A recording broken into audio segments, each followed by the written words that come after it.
Olá, leitores da Bíblia, bem-vindos ao dia 90.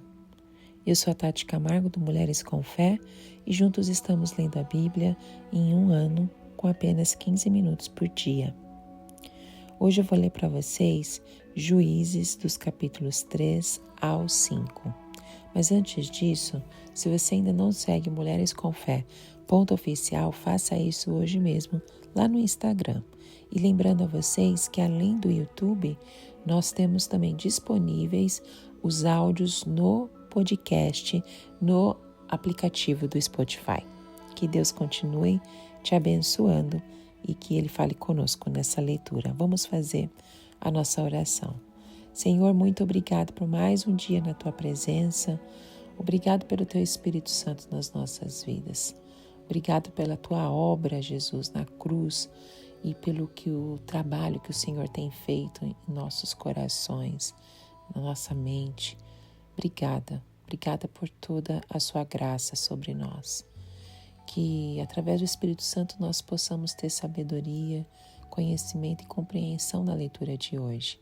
Que possamos amar mais e mais a Deus neste dia, amar mais as pessoas, que possamos conhecer algo novo sobre o nosso Criador. Continue ministrando aos nossos corações, remova as distrações, perdoe as nossas falhas, trabalhe em nosso coração, vê se há algo ruim, algo que acontece que não te agrada e remova e transforme os nossos corações de acordo com o teu querer.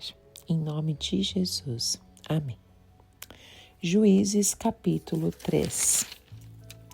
São estas nações que o Senhor deixou para pôr à prova todos os israelitas que não tinham visto nenhuma das guerras em Canaã. Fez isto apenas para treinar na guerra dos descendentes dos israelitas, pois não tinham tido experiências anterior de combate. Os 5 governantes dos filisteus, todos os cananeus, os sidônios e os heveus que viviam nos montes do Líbano, desde o monte Baal-Hermon até Lebo-Ramate. Estas nações foram deixadas para que por elas os israelitas fossem postos à prova, se obedeceriam aos mandamentos que o Senhor dera aos seus antepassados por meio de Moisés. Os israelitas viviam entre os cananeus, os hititas, os amorreus, os ferezeus, os heveus e os jebuseus. Tomaram as filhas deles em casamento e deram suas filhas aos filhos deles e prestaram culto aos deuses deles. Otoniel. Os israelitas fizeram o que o Senhor reprova, pois esqueceram do Senhor, o seu Deus, e prestaram culto aos Balaíns e a Será. Acendeu-se a ira do Senhor de tal forma contra Israel que ele os entregou nas mãos de Cuxã-Risataim, rei da Mesopotâmia, por quem os israelitas foram subjugados durante 8 anos. Mas quando clamaram ao Senhor, ele lhes levantou um libertador, Otoniel, filho de Kenaz, o irmão mais novo de Caleb, que os libertou. O Espírito do Senhor veio sobre ele, de modo que liderou Israel e foi à guerra. O Senhor entregou Cuxã-Risataim, rei da Mesopotâmia, nas mãos de Otoniel, que prevaleceu contra ele. E a terra teve paz durante 40 anos, até a morte de Otoniel, filho de Kenaz. Eude. Mais uma vez os israelitas fizeram o que o Senhor reprova, e por isso o Senhor deu a Eglon, rei de Moabe, poder sobre Israel, conseguindo uma aliança com os amonitas e com os amalequitas. Eglon veio e derrotou Israel e conquistou a cidade das palmeiras. Os israelitas ficaram sob o domínio de Eglon, rei de Moabe, durante 18 anos. Novamente, os israelitas clamaram ao Senhor, que lhes deu um libertador chamado Eude, homem canhoto, filho do benjamita Gera. Os israelitas o enviaram com o pagamento de tributos a Eglon, rei de Moabe. Eude havia feito uma espada de 2 gumes, de 45 centímetros de comprimento, e a tinha amarrado na coxa direita, debaixo da roupa. Ele entregou o tributo a Eglon, rei de Moabe, homem muito gordo. Em seguida, Eude mandou embora os carregadores. Junto aos ídolos que estão perto de Gilgal, ele voltou e disse: Tenho uma mensagem secreta para ti, ó rei. O rei respondeu: Calado! E todos os seus auxiliares saíram de sua presença.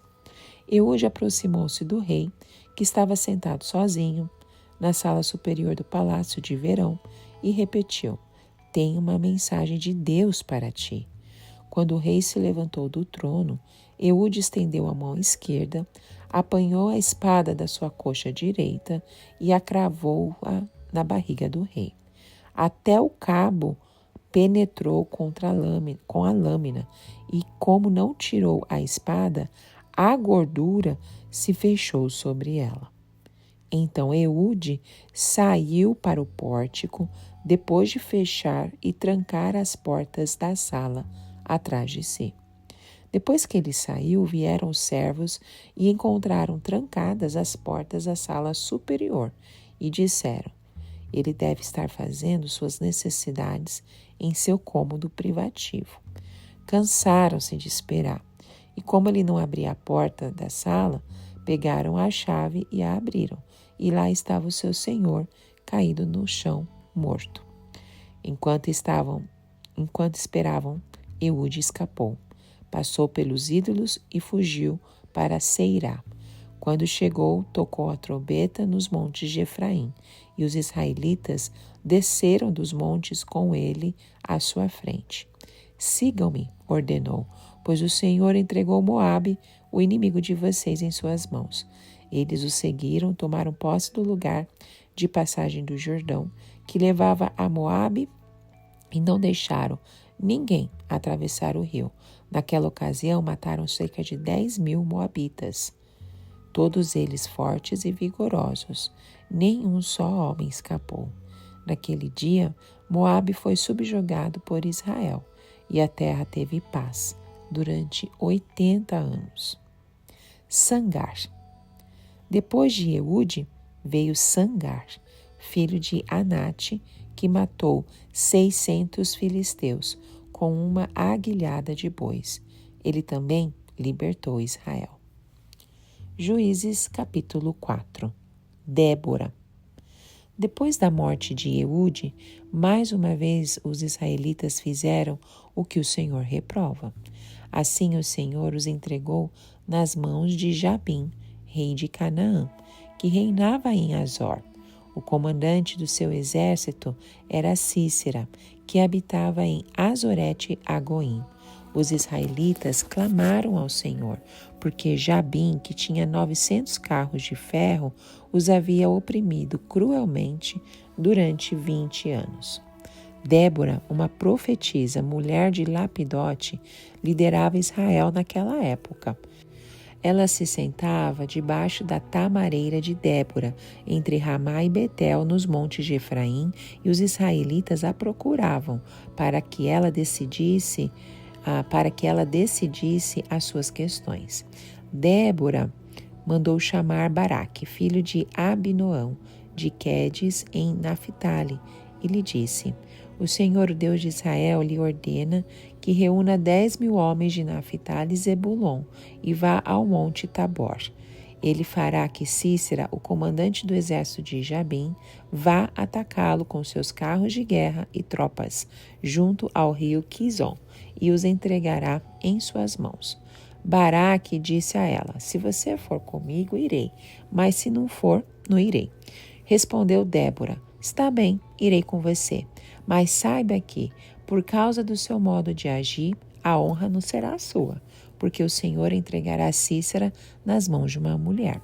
Então Débora foi a Quedes com Baraque, onde ele convocou Zebulon e Naphtali.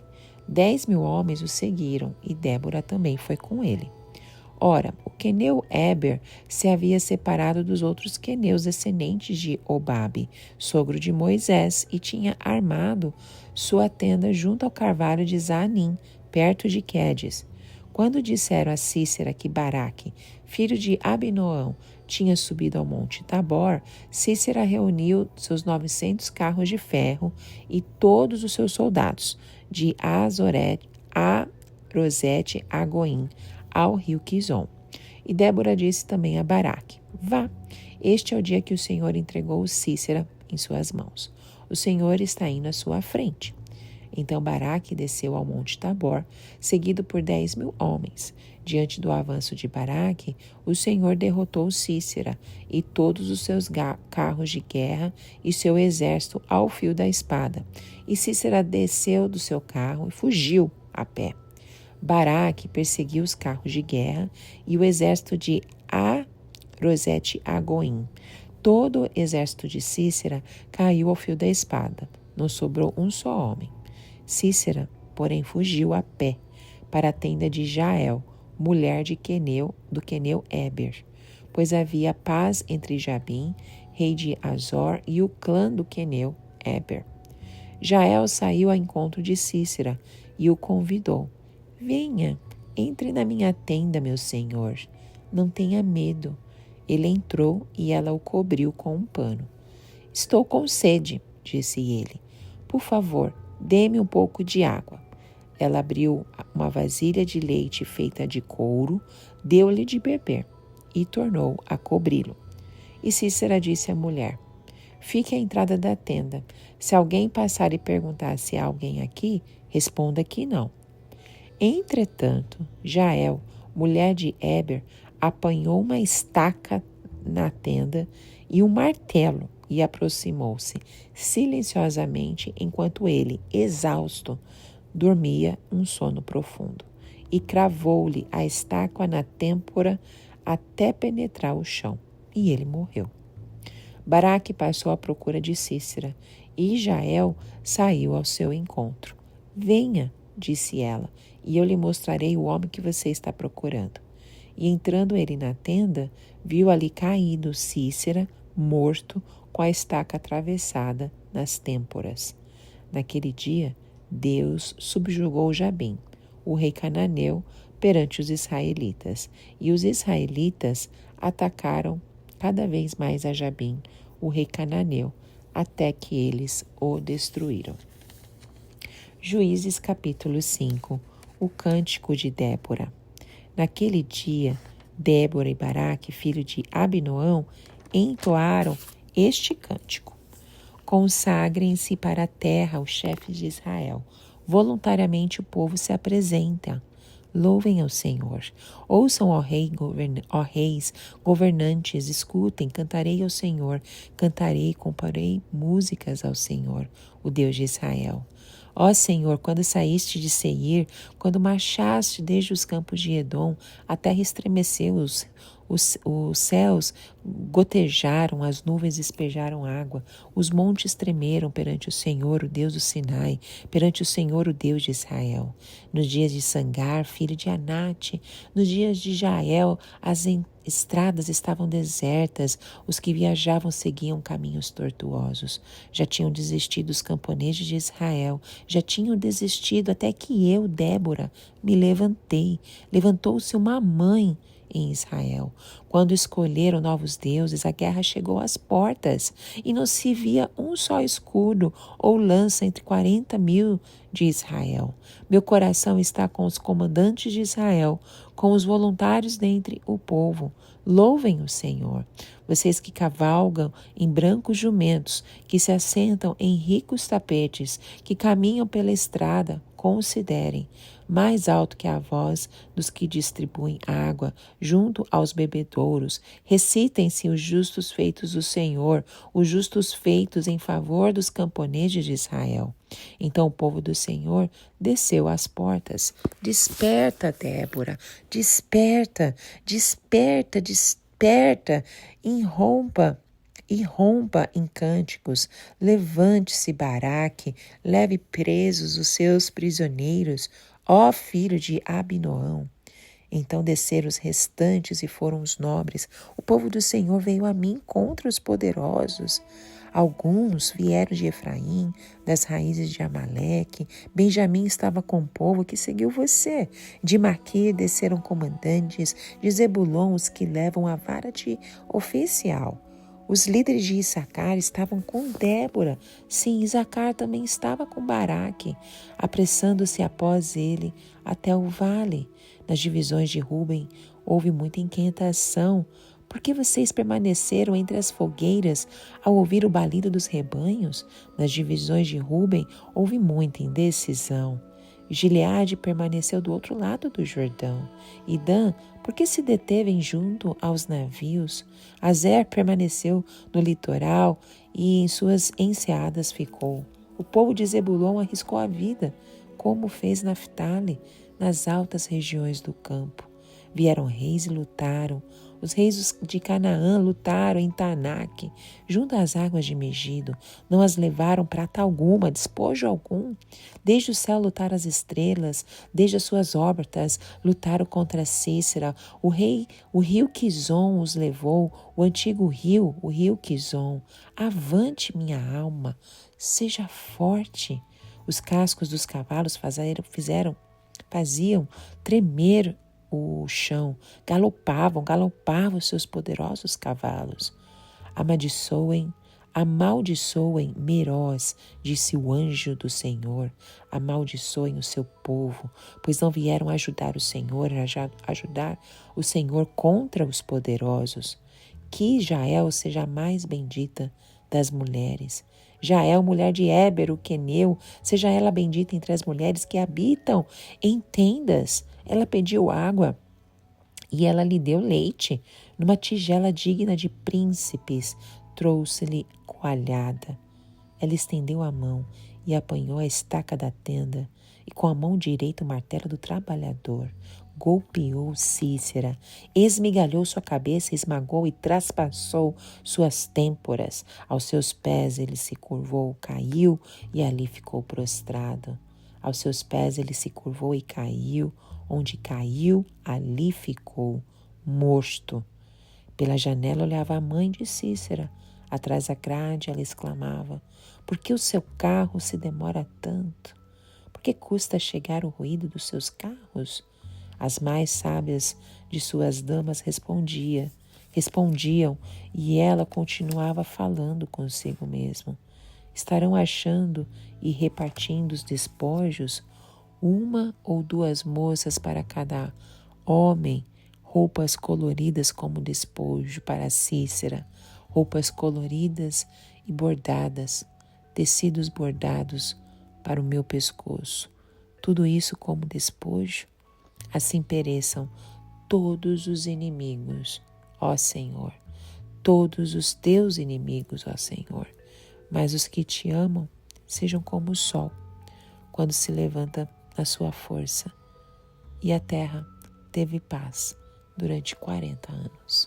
Amém. No capítulo 3 de Juízes, nós mergulhamos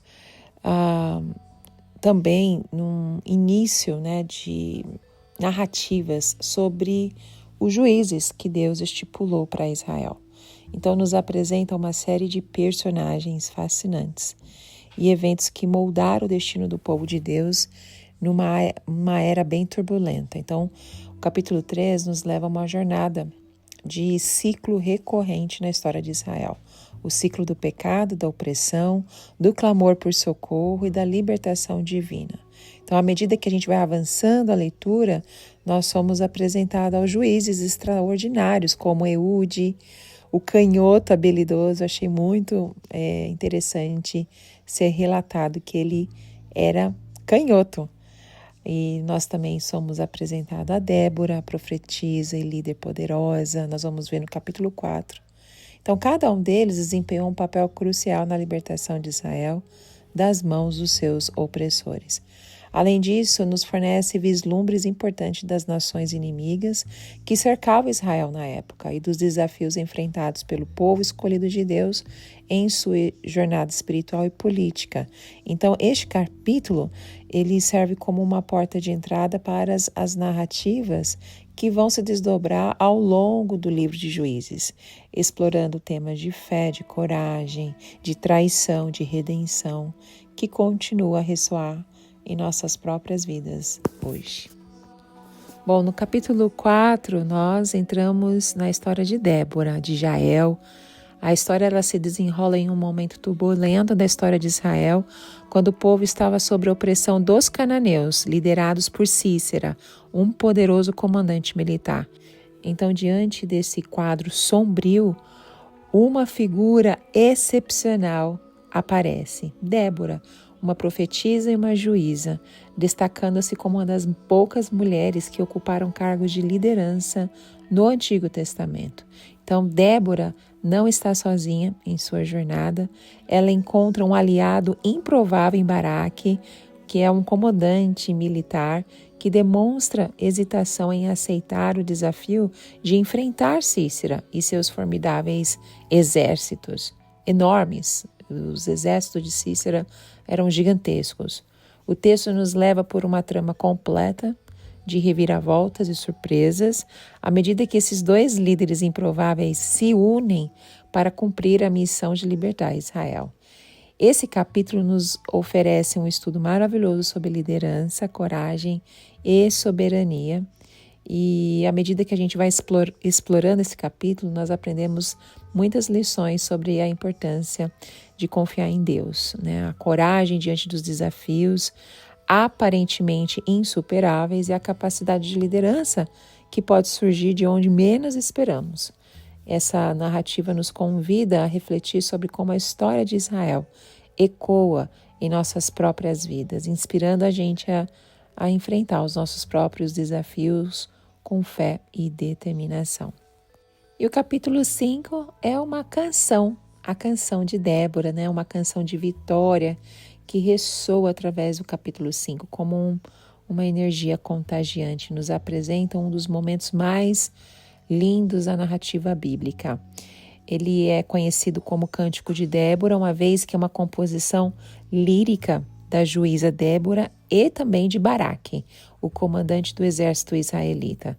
Após uma impressionante vitória sobre os cananeus liderados por Sísera, o que torna esse cântico tão especial é a sua forma poética e melodiosa que celebra a intervenção divina de forma entusiástica.